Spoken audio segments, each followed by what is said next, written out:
Muraho neza mbahaye ikaze kuri Flavia TV Show. Niba uri mushyashya tuguhaye ikaze. Nizere ko mumeze neza, njye bimeze neza ndashima Imana. Niba kandi nawe utameze neza, Imana ikorohereze umere neza. Ndabishimira Imana, uyu munsi tubafitiye umutumirwa, ntabwo nandi jyenyine, hari umukobwa mwiza twicaranye hano, tuguhaye ikaze. Tubafitiye umutumirwa, aratangira bibwira, umeze neza? Meze neza ndashima Imana. Amazina yawe? Nitwa Redemption Muwe, niyo mazina ababyeyi banyise, ariko amazina y'akazi ni Rede Photographe.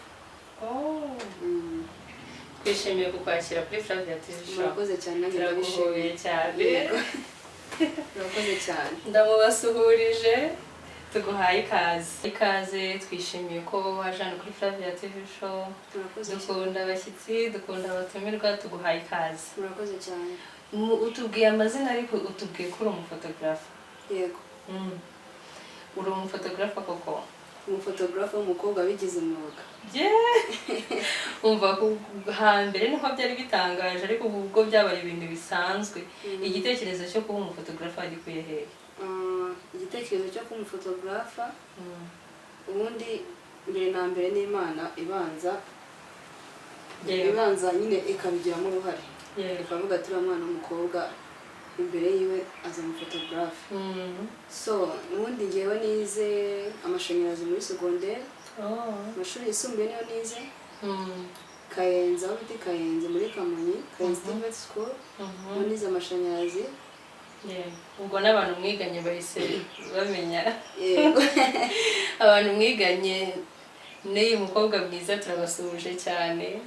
Nize amashanyarazi, ndayasoza, mu kuyasoza ariko ubwo ngubwo nahise nkomeza kujya gukora ibintu by'irembo, ibintu bimwe bijyanye na online service. Ariko dusubiye inyuma gato, ahantu nakoraga ibintu by'irembo hari harimo studio.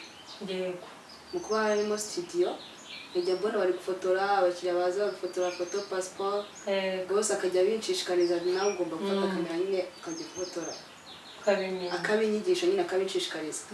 Ariko ubwo nyine muri secondaire numvaga mbikunze, ariko numva ko nazabikora kuko numvaga ko niga amashanyarazi naho bihuriye ariyo nzakora.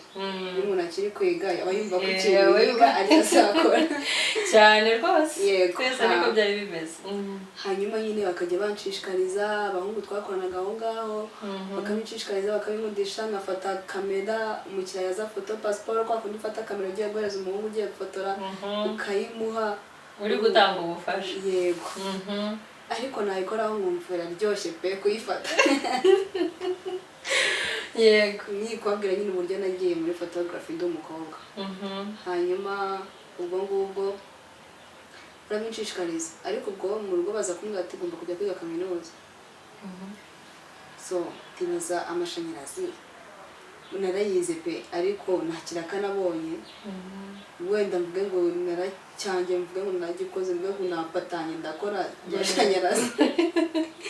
Ubwo ari umushiti wanjye wigaga aho niga ubu ngubu East Africa University Rwanda, arambwira ati kuba uri gukora ibyo bintu bya online service, mbona kandi ukunda n'ibintu byo gufotora, waje ukiga filmmaking and film production.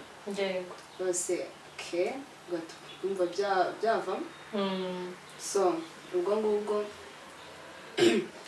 ngubwo mpita njya kwiga. Ariko muri uko kwiga nahise mva kuri ako kazi. Kugira ngo mbashe kwiga nyine ndabwira boss ngiye kwiga, ndabona akazi ntabwo nakomeza.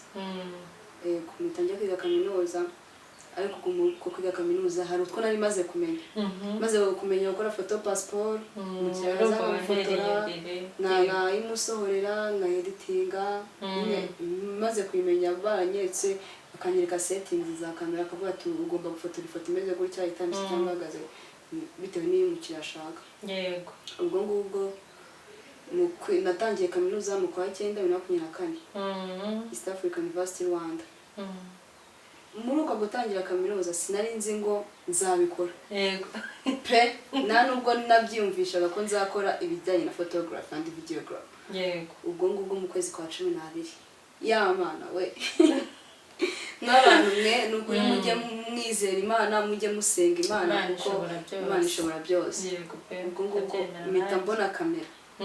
kamera mpita nyibona niko gutangira nabati mbonye kamera ese nzafotora gute bazamenya gute ko ndi photographe kubicokoza n'iki bazamenya gute ko ndi umufotographe ikiraka cya mbere nakoze hari umupapa nyine turirimbana nanamushimira cyane nawe yarancishikarije yitwa Felipina Imana imumugisha yarambwiye hari mu gitondo kuwa gatanu abimbwira kwa kane ati si waguze kamera si wabimbwiye si ufite igikoresho haguruka dukore ngwino fotore gabanya ubunebwe ufite igikoresho uryamye gute ejo kuwa gatanu hari graduation muri Yerika ku Gisozi ufate moto uve mu rugo uze ugende mu kazi nubura 10,000 nuko yambwiye nubura 10,000 njyewe nzabiguha nagezeyo narazindutse nese abikubwira bumvise wese mu mutima wawe ni ubwa mbere nicyo kiraka cya mbere ugiye gukora kuba wafata umwanzuro ko wakora ku kazi cyangwa kubyiga ukumva kubwiye gutyo akugiriye icyizere ni umuntu ubundi akenshi kugira ngo duhe umuntu akazi aba yarabanje kugira abantu afotora ufite ingero z'abantu bagiye batandukanye hari amafoto wabonye ukavuga uyu muntu afotora neza namuha akazi wowe urumva icyizere yakugiriye ukuntu kingana yangiriye icyizere kuko hariya hantu hariya kuri Yerika iyo habaye graduation haza abantu benshi kuko ufite igikoresho rwose uragenda kuko nta muntu uravuga ati si umuntu afotora gute wenda sibyo kubanza wenda kujya kuganga umufotora abanza ko batinyereka sample y'abantu bafotoye batandukanye ariko njye nyine nabyusa ahubwo ikintu navuze mwikate cyane ubuse ngiye nkabura n'umuntu mfotora yegenda niti ubuse aho none hora waramaze kubimenya ku buryo ufotora umuntu ifoto ukavuga uyu muntu ndamufotora ifoto ndi witaye editing nyimuhe birangire wenda atari bakunda hari ukuntu umuntu aguyishyira akabona ari ibintu utaramenye ko bagana none ngiye ko kuri telefone mbaza abagenzi banjye bimeze gute ese ndakanda he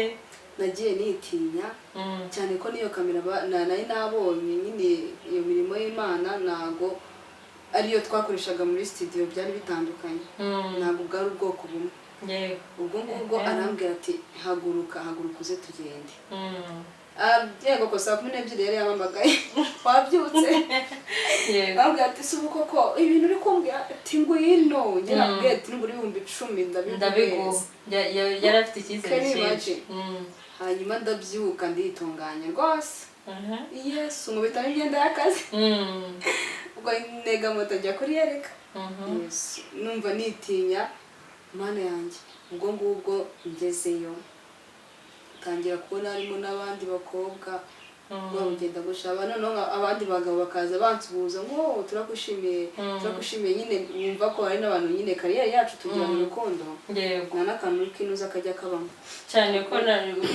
mbere ho nabyo bimenyereye ko abakobwa babikora bari bake cyane niyo wasangaga ari n'abakobwa bari kubikora wabonaga babaha motivation bimeze neza twari tumenyereye ubundi ko ari abagabo abasore ntabwo dusanzwe tuzi ko agira umukobwa yafata kamera akagenda agafotora njyewe mbibona bwa mbere hari umusisita nabonye wakundaga gufotora ariko niwe bwa mbere nari mbibonyeho yitwa Ndera Beyonce ni Beyonce niwe nabibonyeho bwa mbere ntabwo nari nzi ko nyine umuntu ashobora kwitinyuka akagenda agafata kamera abenshi niwe wadutinyuye cyane Beyonce photography yego hanyuma nyine ubwo ngubwo ndagenda njya kuri Yerika mfunguramo kamera rwose nkajya nangira kwataka nanjye ndi gushaka abakiriya ngati ubwa mbere nafotoye amafoto 2 umuntu 200 urumva mitarana ya mako kanya kuko hari abahita bashaka ngo kuzigira hari abantu badakeneye kujya muri process zo kweditinga ubwo ngo dutegereza nyine ko basohoka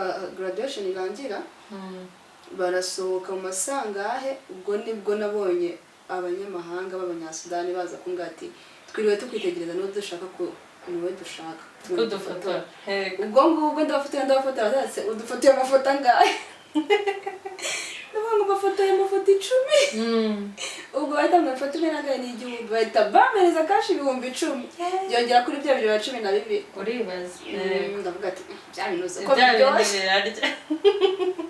ariko uribaza ikiraka cya mbere kubera ubururu nkamumva hirya bari kuvuga ati tugufotoye 40 hagati bahimbuye 40 wowe witinye ubwa mbere bizagenda bizi urumva hanyuma nyine ubwo ngubwo haza n'abandi bakiriya uwo munsi natanye 35,000 urabyumva ni menshi ku munyeshuri ku munsi noneho ngaho nyine umva ku munsi yes we wese uvuga ahantu ngomba kuhagomba ngahikomeza nahise mvuga ati ngomba gushyiramo imbaraga ibyo nazi nagira noneho ntabwo nari nakamenya akaditinga neza ubwo narafitaga bakayiditingira numva nayitanze ijyana nashyira umushuti wanjye akabinkorera ariko nimba utangiye ikintu ku munsi ugahita ucyumva 35,000 iyo motivation ndavuga ati ibintu ngomba kubishyiramo imbaraga ndabona aribyo byanjye ibyo Imana yaneguriye n'urwo rugendo rwanjye rwo kuba umufotogarafe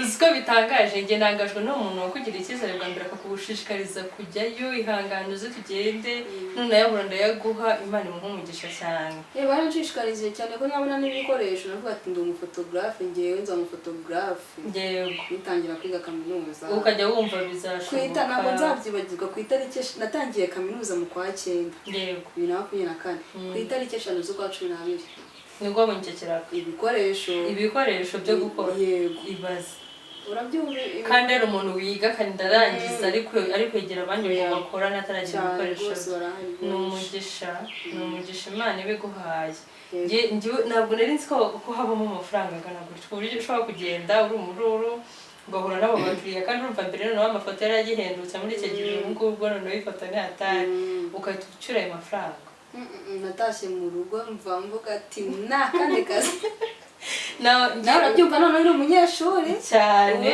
nta bukode nta nshingano nta ibi byose yego natashye nishimye numva nyine nanjye byandenze urumva ko abantu basuzugura uyu mwuga rero mwikosore urumva harimo amafaranga urabivuze mpita numva nanjye nahaguruka tinyuka urashoboye dusubiye inyuma gato ufata umwanzuro wo kuba wajya nyine kwiga ibi byo gukamera gufata amavideo ubibwira mu rugo babyakiye gute sibyo wize muri segonderi nyine babifashe gute ngira ababyeyi banshyigikira cyane ko nimba nkora nyine aho ngaho mu bintu bya online service nakoze hariya nawe mushimira cyane nareba kino kiganiro azumve ko namushimiye afite studio yitwa Umoja Studio iherereye Kicukiro Centre hariya hafi na Amasezerano Bank nawe ndamushimira cyane bajye banamugana bose bakora amafoto meza muri studio ndamushimira cyane kuko nawe nyine yamaga imbaraga akanyigisha nyine buri kimwe cyose kuko n'ibintu bya online baranyigishaga we na madamu wiwe bakanyigisha nyine gukora ibintu bya Rwanda Revenue ibintu bya RDB ibintu nyine byose bakanshishikariza boss akambwira ati fata kamera umenye gusetinga akira imashini umenye ukuntu editinga umenye ukuntu bakora photo passport kuko nyuma yaho nahise njya no gukora igikondo banamimba n'amafaranga menshi kubera utwo tuntu nzi nakuye aho ngaho kuri Umoja aribo batunyigishije nawe nakuye nyine ubumenyi ubwo papa nawe yari abizi ko habamo studio nahigeye nifata utuvideo mfite kamera bati ndabikunda nibyo nziga kaminuza nyine ibintu bijyanye n'amavideo ibintu nyine byose bijyanye ikintu cyose kirimo kamera nanjye gice bati genda ubyige n'ababyeyi bize undi hari undi nyine ushobora kubibwira akita kubwira ngo yandashaka kurumva ari igihe uba warize ibyo bintu muri segonderi wajya muri kaminuza wafata umwanzuro w'ikindi kintu gitandukanye hakaba hari umubyeyi ushaka kubwira ibintu ntabwo ubishaka ibyo se bizaguha akazi uzamara iki nyine ugasanga we bitewe n'imyumvire ye nyine abisa guca intege ahubwo noneho ukabaho kubyiga ari nko gufosinga hari abantu bagiye mu zindi kariyeri ari kubw'imbaraga bakajya bumva ko ibyo bintu rwose nta mafaranga n'aya na make yabizamo njye mfite ababyeyi banshyigikira cyane baranshyigikira pe barambwira ati genda nyine uhatane noneho babonye bitangiye kugenda biza kuri uwo munsi nanjye 35 baravuga bya bintu ni sawa cyane bahita baguha kuraje mpita numva ko ari nacyo Imana yanteganyirije pe inshuti zawe abantu mwiganye mwabiganirije ukavuga ngiye gukora iki kintu babivuze hirya nyine barasekaga uri umu ADPR ugiye gufotora ibyo bisaba kwambara ipantaro uzabyigenza gute waravuze ngo ntabwo wabavamo ngo ADPR wumva ngo none akazi uragakora ute utambara ipantaro ariko ibyo bintu nibyo abantu baba bavuga rero se uri mu kazi wambaye iyo pantaro kubera akazi ntekereza ko nta kibazo kibirimo kuko no mu rugo na papa yabanje kujya atabyumva kuko nyine ndirimba muri korali akavuga ati abantu bazakubona ariko ajya avuga ngo imana yanjye ku bantu batabizi papa wanjye aravuga ngo va mu rugo uyifite muri baga nugera aho ugiye gukorera kandi hari abantu kamwe bavuga ati ntabwo twaguha akazi ngo uze wambaye ijipo cyane cyane nyine nese uba bajya gutera ivi kuko hari abantu bajya gufotora ugapfukama ubwo bapfukama wambaye ijipo ntabwo ibyo bishoboka batangiye kubyumva pe ubwo njya mu kazi nambaye outfit nziza nyine nk'umufotogarafe ni izihe mbogamizi wahuye nazo muri mwuga imbogamizi za mbere nahuye nazo kugeza ubu ko ntekereza ko urumva 2024 2026 ubu nyine uri metre urumva ubirakura bikora imbogamizi nahuye nazo za mbere ni zo kwa nyine banca intege guhura n'abantu baguca intege n'abantu bo kurusengero se ibiraka ese ngo utangiye ngo ugiye kwigira ngo kanuza nawe urabyumva nyine kuvuga ibindi bintu ugiye kwigira nabi uzi kwambara ngo ipantaro ngo ubwo ngubonye aho ufatira kugira ngo ubashe kuba wava mu nzu y'Imana ariko njyewe rwose nkavuga ngo nimba ari ibigemo nzakomezana na senge nubaha Imana ubundi cyambere ni discipline icyo ni cyo kintu cya mbere indi mbogamizi nahuye nayo ikanzonga kuba nta mashini nari mfite nitangira nta mashini nari mfite gutira cyangwa kujya kwikorera ahandi hantu wava mu kazi usanga izijoro no kugira ngo babiguhereze bigasaba ko bamaze gukora ibyabo wava mu kazi usanga izijoro bigasaba ngo uce ku muntu ufite mashini nawe urabyumva umunaniro iki Imana niyo mbogamizi nayo nabanje guhura nayo muri photography kuba umufotogarafe utagira imashini ni ukuri nawe byimfurije pe nyine udafite ibikoresho bihagije byo biba ari ikibazo cyane indi mbogamizi nahuye nayo ni ukuba narinzi kugitinga neza nkajya nanga amafaranga kugitinga nawe urumva mu twakoreye kandi nyuma umaze kubimenya wasanze nyuma maze kubimenya maze kubona n'imashini naratanga nkabikora rwose abakiriya banjye bakabona delivery ku gihe yego mva wanyuze mu bintu bitoroshye ngiye rero hari abantu bacika intege vuba wamubwira nk'ibyo bintu akatemva giving up agatangira ikindi kintu cyo gukora ariko urumva wowe warakomeje nk'abantu bifuza ko wabakorera wenda hari umuntu wifuza ko wamufotora abantu baba bafite ubukwe yagize ibirori bigiye bitandukanye se yagukura hehe cyangwa se bisaba iki nyine kugira ngo umukorere mbere na mbere ngira ama social media TikTok ni the photographer na Instagram ni the photographer bajyaho bakankurikirana bakareba ibikorwa byanjye bafoto mfotora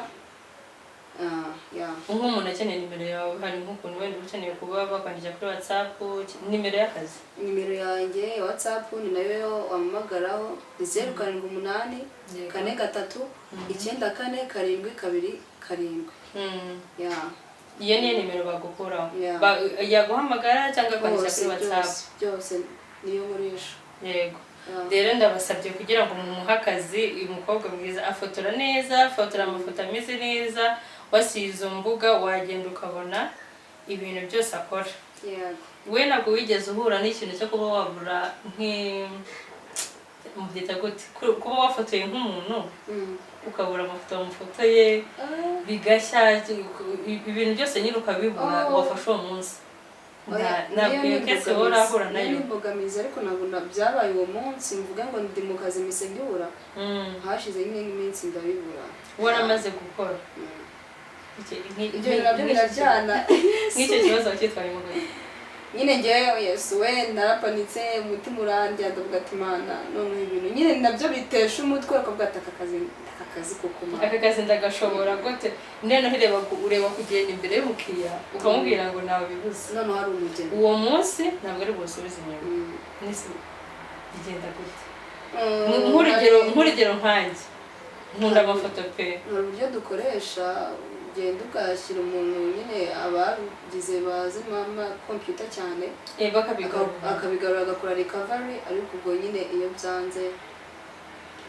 ugomba kwiyakira, ariko nyine haravuga tugomba gufunga ibintu nk'ibyo. Ibaze n'ukuri umva icyo kibazo nanjye ubwanjye ndi kwibaza ikintu nakora. Nagize ubukwe uraje urambwira ngo nta bihari byarangiye. Birababaza cyane ko ubukwe ni ikintu kiba kitazagaruka. None reba guhe ngo imbere y'umuntu yakugira icyizere aguha amafaranga, Imana izabikorera. Imana izakurinde ko byakubaho kuko ntekereza ko iyo kesi irakomeye. Gusa ubu ngubu irakomeye cyane, ntekereza ko ibintu byateye imbere. Ubu ntabwo umuntu agipfa kubura, bibaho ariko ntabwo bikibaho cyane. Umuntu ahita abigarura nk'uko wari ubitubwiye. Uteganyiriza abakiriya bawe, bateganyiriza iki? Abakiriya banjye bateganyiriza kubakorera ibyiza, kubakorera neza, kubaha ibintu byiza kandi bifite karite. Ndabyumva cyane nanjye rwose. Nizere ko abantu bo kuri Flavia TV Show tuzatujya kumuteza imbere. Nimero ye turaza kuyipininga hasi ikiganiro kugira ngo muhite muyibona byoroshye, cyangwa nk'umuntu utayumvise arasubiza inyuma ikiganiro abashe kuyumva. Ni ukuri tuguhaye courage, ni ibintu byiza kandi aho wavuye niho hari hakomeye. Ntekereza ko imbere kukubona ubundi akenshi uba ufite ibiraka pe, hanyuma ko watangiye kwiga iki gihe wari wasoza kwiga cyangwa se? Ni muri kaminuza ya kabiri mu gihembwe cya gatatu. Bavuga ngo ni iya 2 trimester 3. Ubwo urumva ko ugiye kinini wagiye kugira ngo ikibazo nubwo yiga ariko aba afite ibiraka ahora mu kazi.